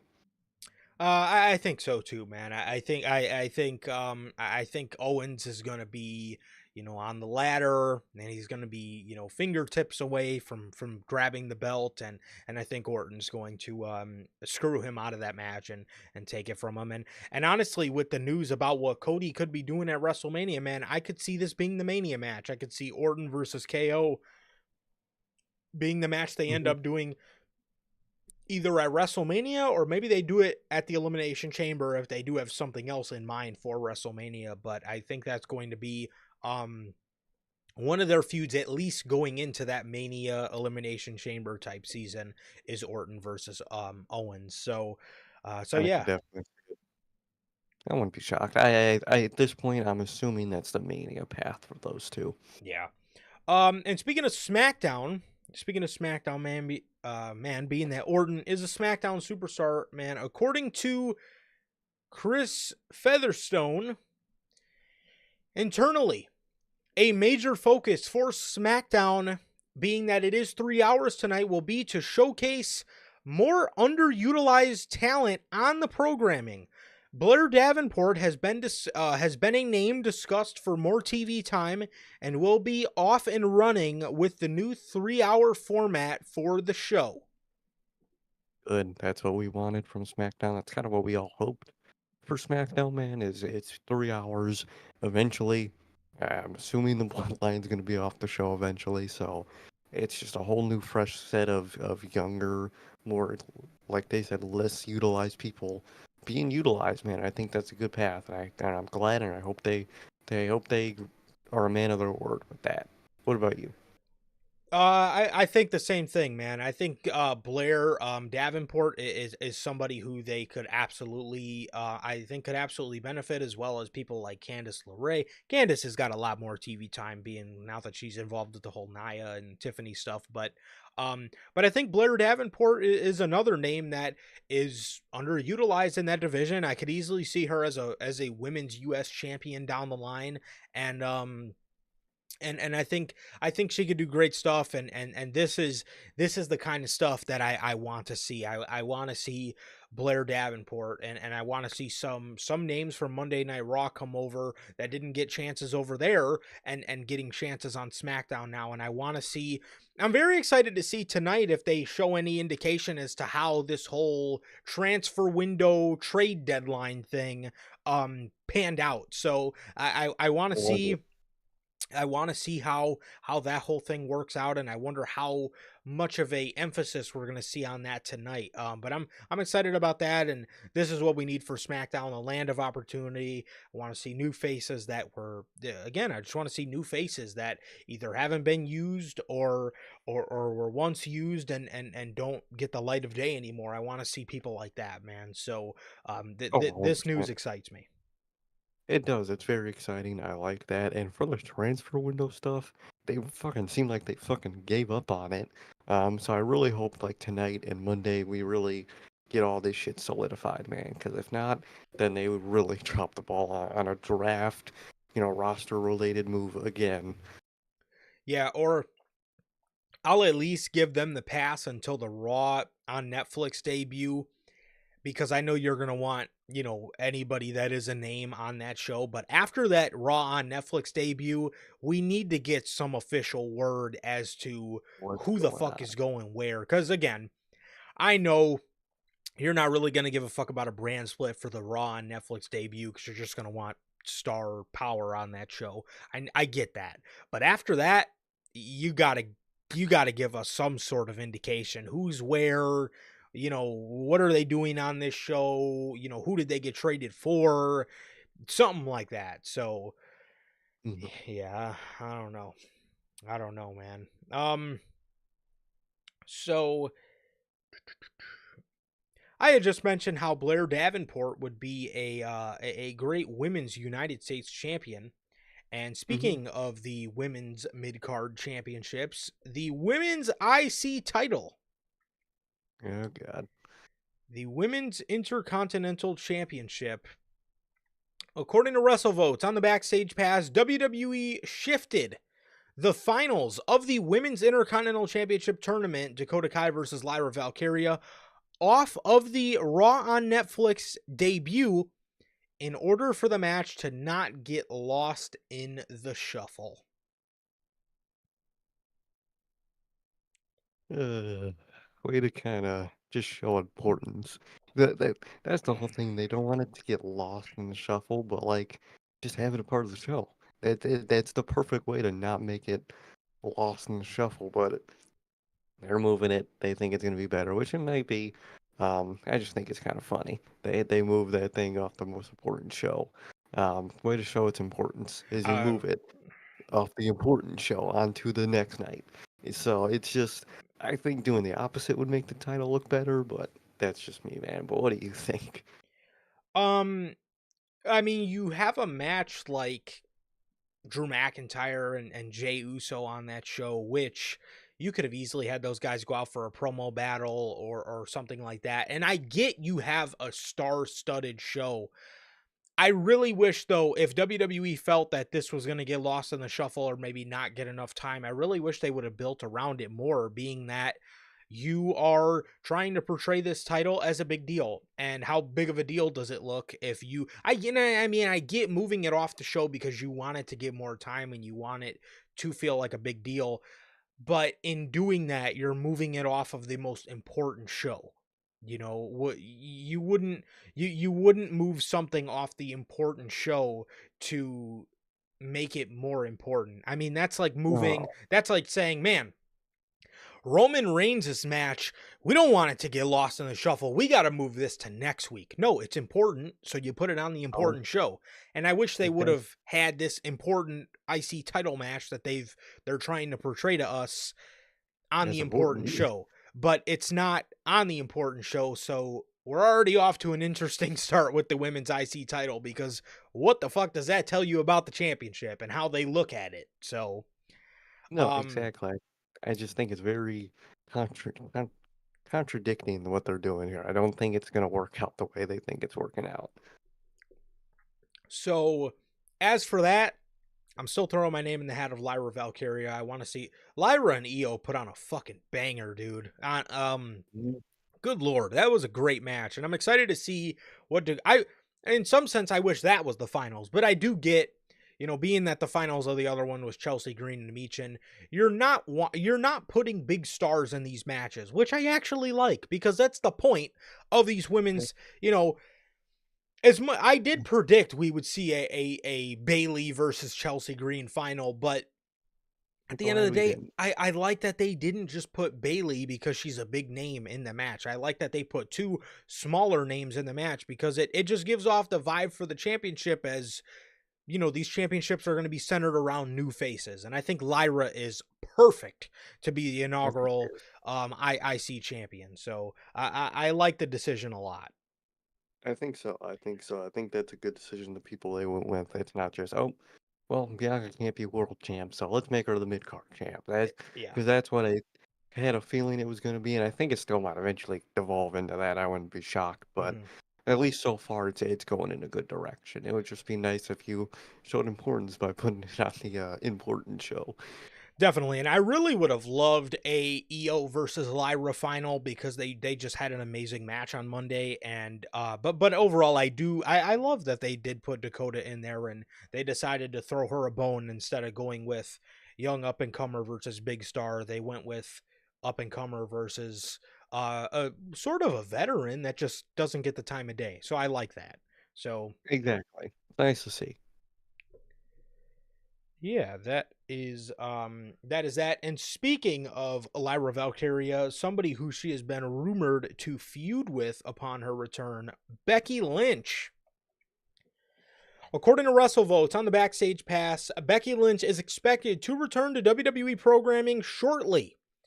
Lynch will be factored into high level plans for WrestleMania 41, and the company is thrilled to have her back. Well, it's not just the Girls too. company, it's me as well, man. But how are you feeling about this? What do you think the high level plans for Becky Lynch at WrestleMania are? And when do you see her coming back? Even though I think that's the most easy question on the planet.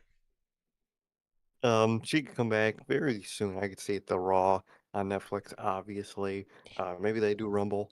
Maybe they save it for Rumble. You never know. Maybe they have that in them. Either way, she's about to come back. I'm fucking excited. I'm excited to see what kind of role she's in and what the character is like and all that. I'm really excited for all that, and I just can't wait to see her back. I think it's gonna breathe some fresh air into the division. I think she's gonna come back fresh and new and different, and I'm excited, man. I'm really excited. And I think she might come back.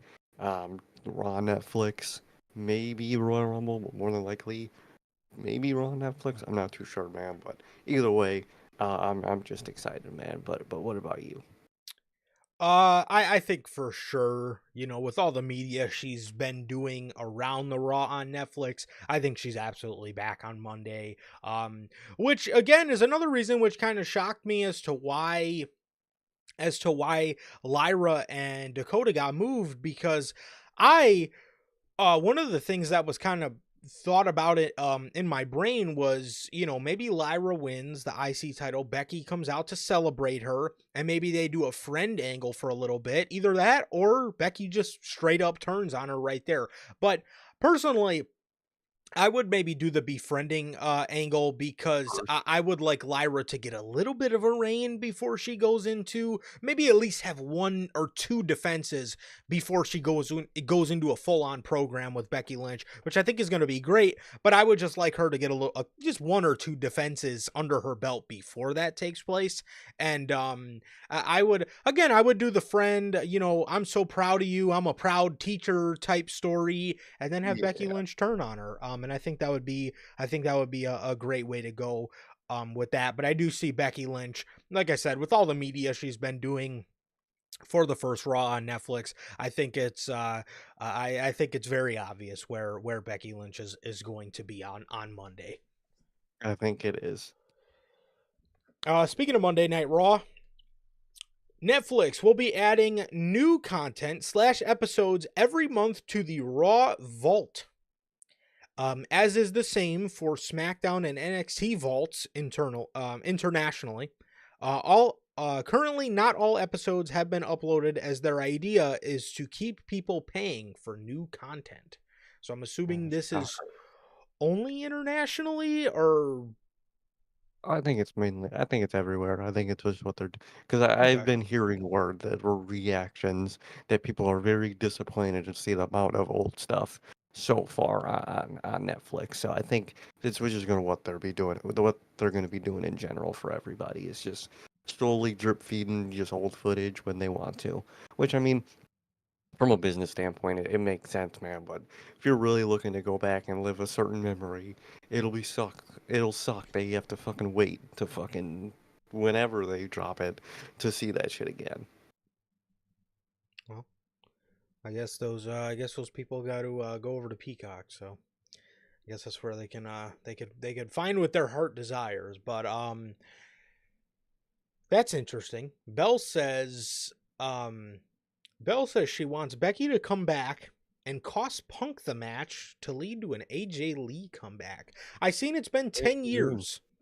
I seen it's been 10 years um since AJ was in a ring. So that would be crazy. That would be crazy. Overall, unfortunately, I know you're dreaming, but you know, unfortunately I'm going to have to wake you up. I don't think that's happening. But I would, man, I miss AJ Lee, bro. I would love that. And that would be a great way to do it. That would be a great way to I do it. do. But Man Bell can dream, but I'm yeah. not gonna put my hope in something like that because that's a crazy on the fence thing. Yeah, but I mean, but Bell's more creative with her thoughts than Tony Khan is, man. So I'll give her that. I will give her that. But so that is the news on the Raw Vault as well as the SmackDown and NXT Vault. Speaking of the Raw on Netflix,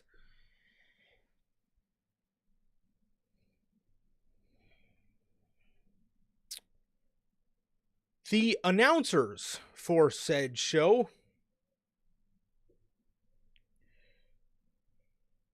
Oh God, I think I lost it. Where'd it go? Here we Okay. go. According to PWInsider.com, Lillian Garcia is set to shift to the SmackDown brand to handle ring announcing starting tonight. Alicia Taylor will shift over to Monday Night Raw to handle ring announcing over there, starting with the Raw on Netflix premiere this Monday. So it looks like they're shifting everybody. Cole and Pat are going back to Monday, as well as Wade and Tessitore are switching over to Friday, which I'm going to miss Joe Tess on Monday, as well as Lillian and Alicia Taylor as well are switching spots. So how do you feel about this? And how are you feeling about how are you feeling about just the switches overall, man? Alicia Taylor coming to Raw. It's a little not fun, but overall, in terms of the commentary change, the real important ones, I like it. I think it balances both shows out in a very good way, and I think they're both going to be really good commentary teams. So I think balances things out better, and I can't wait. I'm very curious to see what they're going to do with it when Pat leaves again. Are they going to do what they're doing right now, or are they going to do something different? Very curious to see that, but I like it, and I'm excited to have that new balance of commentary. Yeah, definitely. And I think that um I think the commentary move is one as expected, and I think it's a good one. I think it's a good one. Patton and Cole is a great combo. Um And then on Monday or on Friday, you're obviously going to get Wade, Joe Tess, and Corey Graves. So that's going to move over to a 3-man booth. As for the announcers, Alicia Taylor is still not my favorite. She's sort of, I mean, she's Right. grown on me um, a little bit, but she's still not my favorite. I think I would have took Lillian over that, or over her. But I think Alicia is going to be fine. I think she's going to be fine. I just, the one thing that just bothers me about Alicia Taylor is when she tries to get real grungy in her Yeah. voice and she tries to like just do a real deep she she tries to do a very deep Damian Priest voice. And that's one thing that bugs me about her, but overall I think she'll be fine. Like I said, she's sort of grown on me a little bit. I just wish she would use a little bit more of her natural voice. I think her voice can be a little annoying at times, but yeah, I mean, that is that, and that's that, and that is the changes. Overall, they're okay. I love the commentary changes. Like I said, even though I would have really loved to see how Michael Cole and Joe Tessitore do together. Cole and Mhm. Pat, I'm okay with. I love the pairing of those It's two. classic. I love the pairing of those two, and the ring announcers. Again, it's not my favorite, but it's also not the end of the world It is, exactly, so I like the overall changes. for sure. WrestleMania. To end you guys off today with these WrestleMania stories, per Wrestle Purists worldwide. Takes with a grain of salt because we get a little with We have something to every with Wrestle Purists. We do get some interesting stories sometimes. Sometimes they're right, sometimes not. This one I really don't believe, which is why I'm saying take this with a grain of salt. As of last week, Seth Rollins versus Gunther is seemingly the plan for WrestleMania 41 in April. Do you believe this? I got a bunch of questions for you here, bro. Do you believe this? If you do, who wins? And if you don't, what would you do for the World Heavyweight Championship? And what would you do for either men at WrestleMania here? dude, I don't believe this. I think with all the fucking possible matchups you have with all these fucking people, I don't think they're gonna do Rollins and Gunther. I do not see that as a path. Who would win if it were happen? Fucking who knows? Maybe Seth to do the Punk stuff, but I don't fucking know. I don't know who would even win that fucking possible scenario, but I don't think it's gonna happen anyway. So I'm not really gonna think about who would win something that I don't think is gonna happen. And Okay. for what you can do with two people, with those guys, dude, Mania is so up in the fucking air. You could do Seth, and obviously Punk could be the big one. You could do Punk and Gunther. You could do Cena and Gunther still. You could do there's just so many variations of what you could do at Mania this year. Doing one of those predictions for Mania is genuinely, you gotta sit down for like an hour and a half, 2 hours, 3 hours, and then plan that shit out because it's such a mystery this year of who goes with what, who does what, who faces what, who goes for what title. It's such a fucking mystery, especially with The Rock. It's such a mystery if The Rock is going to be involved or not because he's a factor that'll change everything if he's involved or not. So it's just a big fucking mess of predictions. So who could face what? Genuinely, dude, I say it every time. It's still up in the air for me. I don't fucking know. I really have no clue who could face who at Mania at this point. You got general ideas, but other than that, not much in terms of predictions, man. But what about you? Um, I'm very much so sitting. I'm very much so sitting in a boat. I know. With Bell, I know last week or yeah, last week, Bell was in the comments and had mentioned something about how it's hard for her to believe a lot of this Mania stuff because there's so much going around, and also, um, to piggyback off what you said is it's such a mystery because you have a lot of top stars that can do a lot of things, right? A lot of Mhm. different things. This is the first time we're hearing about Rollins versus Gunther. We've heard a lot of things, right? We've heard, and I mean, we've heard a lot of things. We've heard Reigns and Rhodes too. We've heard a triple threat with Reigns, Rock, and the road and Rhodes. Um, we've heard a lot of people have speculated Randy and Cody, Cena and Cody now, Cena and Gunther, Rollins and Punk, um, uh, Punk and Roman. I mean, we've heard so many different versions of the story, and it's very interesting. It's going to be very interesting to see what we actually end up getting. As for Rollins and Gunther, I don't think this is going to be the case. I do not think Uh, this is going to be the case. If this was the case, I would say Gunther's the only right option to walk out of that with the championship. Um, but if the rumors with Cody and Cena is true, as for Gunther's opponent at WrestleMania, ooh, well, that gets tricky. that gets very tricky because either way, I say Gunther walks out as champion. Hmm. So if Cody if Cody faces John Cena at WrestleMania, I would think Cody wins, and I would think Cena over the summer does a redemption arc, which would then lead him to Gunther at SummerSlam. That's what Okay. I would think. That's what I would think. I threw my name in the hat of Cena and Gunther at WrestleMania, but that's just me. But I mean, if the opponent for Gunther is not, if it's not John Cena, I could see it being Punk. I It's don't or see it being Rollins. Maybe they do a triple threat. Maybe I would they say maybe do. and that's how Gunther keeps it is because those two are so distracted with their hatred for each other. Gunther's able to capitalize, and maybe it just fuels their hatred for each other more, and then Gunther can move on. Maybe. Yeah. It gets tricky, right? It gets very fucking tricky, man. Just because of, I mean, again, there's so many top stars, but that have so much to do this year at Mania. But I don't know. I genuinely don't know. But regardless, I don't see Rollins and Gunther being. I don't see that being the plan, dude. I really don't. No, I really do not see that being the plan overall. And for our final story here today, for the news, according to Fightful Select, John Cena versus Cody Rhodes is the working plan for WrestleMania 41 in April. Cena versus Rhodes at Mania was the plan as far back as November, after it was indicated that The Rock's schedule for the event was unclear.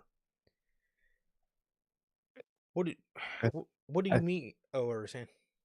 I think that's the whole debate with Mania for them, even in the company right now. It's The Rock. I think The Rock is up in the air for Mania some fucking how. He admitted about himself, and he still might not even show up. So great way to plan around a guy like that. Just awesome. But I think the overall plan, if Rock is there to do Rock and Cody, but if Rock isn't there, I could see them wanting to do Cody and Cena. I think it literally just depends on The Rock.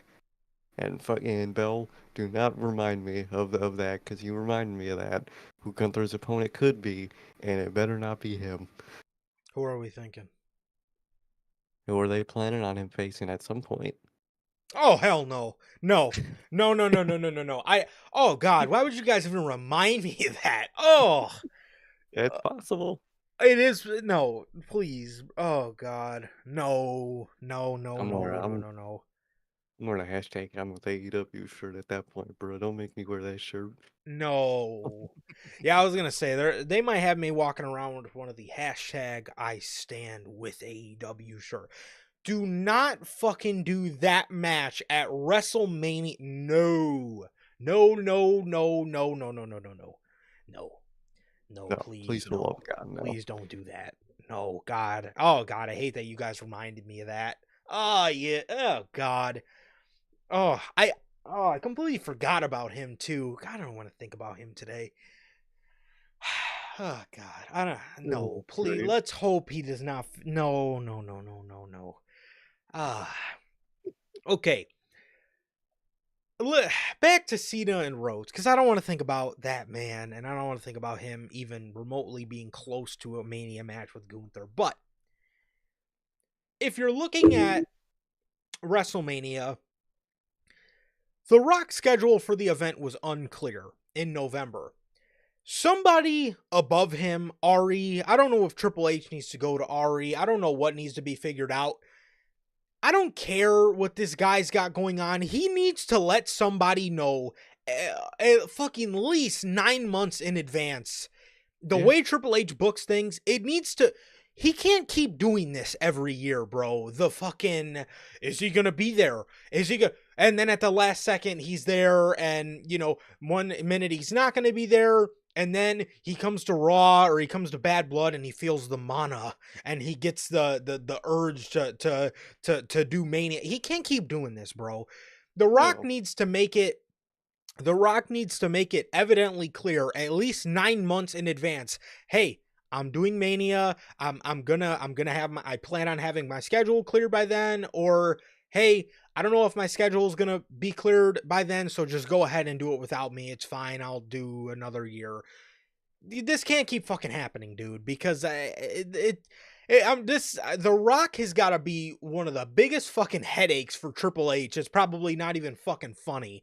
But regardless, Cena versus Rhodes at Mania, I could very well see being the case, because if you do Cena versus Gunther, I will admit, you are running the risk of the Cena story being ran dry, quick. I feel like you're going to want to tell maybe the story of him failing to capture the world championship, which I could very see the failure coming against Cody Rhodes. Cody Rhodes would then win, go out of Mania, and then lose at SummerSlam to King of the Ring winner Drew McIntyre. And then at that same show, you have John Cena fight his way back. Maybe you have Cena win Money in the Bank, and then announce the cash in for a shot at Gunther for Money in the Bank. Maybe you don't do that. Maybe you just have Cena, you know, gradually build up wins to SummerSlam for a match against Gunther. Maybe you do that. Maybe you do that, man. But either way, man, it's going to be a very interesting WrestleMania season, and I really hope Gunther doesn't end up facing that man at WrestleMania, bro. It's Oh, horrific. I totally forgot about that guy until Bell reminded us. me I too. think we do have one more story that just dropped that I seen. Okay. Per PW Insider, Okay. not only is Drew McIntyre backstage at tonight's SmackDown, it's expected that he's going to move permanently to SmackDown in the transfer window. That's That's a that's move. intriguing. If he moves over, then I think Raw might get the big three at that point. I could see that being a trade-off. But the thing is, bro, honestly, bro, I see Cody staying if that's the case, because if McIntyre's planned for a world Oh, title, he's gonna be if he Cody. if he wins King of the Ring, he's got to challenge the guy on his brand. So then that would There's make sense for so I could see Cody SummerSlam. staying, and I could see and I could see Netflix getting Roman and Punk. Yep, I could see that. I think they're gonna get the Bloodline, Roman and Punk. I think SmackDown's gonna get Drew and Cody as their big guys, and I think come SummerSlam, Drew's gonna beat Cody for the world title, man, and that sounds beautiful to me. Mm, wow. Look at that. Wow. I like that news. That's good. Finally, some word on the fucking Yeah, something. transfer window. Finally, a move. Yeah, Fucking that A. yeah, and yeah, that's interesting, bro. That's interesting. And that would make sense. That would make sense, man.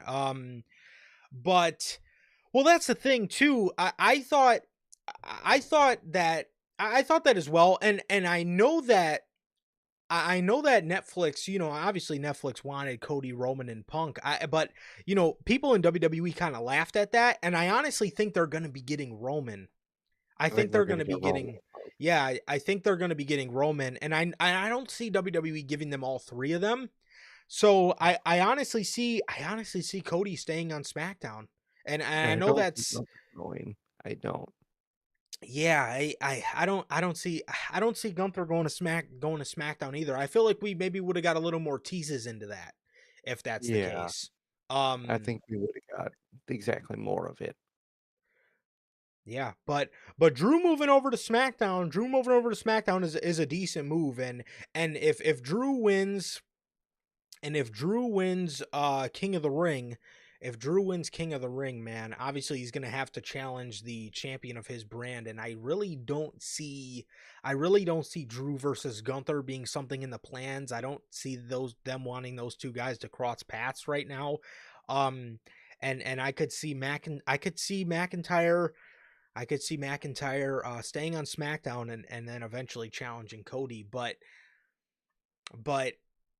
yeah, I know you don't see it, Bell, Huh? but honestly, as a bold prediction, I do see Cody staying. I do see I Cody do. staying. I do see Cody staying overall. I could see him showing up on Raw occasionally to do Bloodline related stuff maybe once in a while, but overall, I think he's gonna be on SmackDown. Unless SmackDown keeps Roman, which Yeah, I which wouldn't do personally. yeah, which I mean, maybe could be the case now that Drew is over there and they want to do Drew versus Roman. But then again, if they want to do Roman Punk, they obviously wouldn't be able to do that anymore because they'd be on separate brands. But I mean, I get it. I get what you're saying. I get what you're saying. They are advertising the hell out of Cody Rhodes. He is on all the Netflix ads. But I'm gonna With throw everybody. I'm gonna throw a bold prediction, man, and I'm gonna go ahead and say Cody is obviously on the initial Raw on Netflix, but I don't Won't see him. be permanently. Yeah, but I mean, if you are looking at Cody versus Cena, then maybe you could see that. Which, if that's the case, I see Roman. I see Roman staying. So Yeah. I don't know. I don't know. Obviously, yeah. I mean, if you're, it all depends what they do at Mania. Because if you want to do Punk and Roman and you want to do Cody Cena, then that would make sense for them to get the whole big three. But I don't see them getting all that. Yeah, man. Maybe even if they do Cena and Cody at Mania, maybe they don't do that and it's something different. Who knows? Yeah. So I don't know, man. I don't know. I don't know. But it's interesting. It really all depends what they want to do at Mania, man. And I'm very interested to see how they make sense out of it. But it's gonna be interesting, man. It's gonna be interesting. But I'm very interested to see what we get on SmackDown. I'm very interested to see what we get on SmackDown and who we see out of these whole transfer windows, man. Very interested to see who we get out of these whole transfer windows. You could be very right, Bell. You could be very right, but there's a lot of ways they could go with it, man. But I don't know. I don't know. You're starting to make me second guess myself, man. I don't I don't know. know. It's We'll it's see it. yeah, it's very interesting to see, but I'm interested to see what we get tonight, man. And obviously, we're gonna be I'm gonna be bullet pointing the big stuff about SmackDown, and then like I said, Monday is gonna be strictly a Raw review. Like I said, we're gonna run our few little bullet points we got on Dynamite, and I'm sure we're gonna get some interesting bullet points on SmackDown tonight. But Hmm. for the most part, Monday is gonna be all about Raw on Netflix, so it's gonna be very interesting, and I am now intrigued more than ever with Drew McIntyre moving over to SmackDown to see what the hell happens with the whole transfer windows, man. So yeah, but that is going to do it for this edition of NHP. Another great edition of the news, man. The first edition of the news here in 2025. Thank you guys so very much for joining us. Thank you guys, everybody who came out, man. Gotti, Bell, thank you guys so very much for joining us. It's been a pleasure, always, for my Johnny. And Sir K. And that is going to do it for this edition of NHP. Another great edition of the Newsman. This has been episode 247. Thank you guys so very much. Thank you guys. We love you guys. Please like, comment, and subscribe. And we'll see you all on Monday with the first Raw on Netflix version of NHP Unscripted. Peace.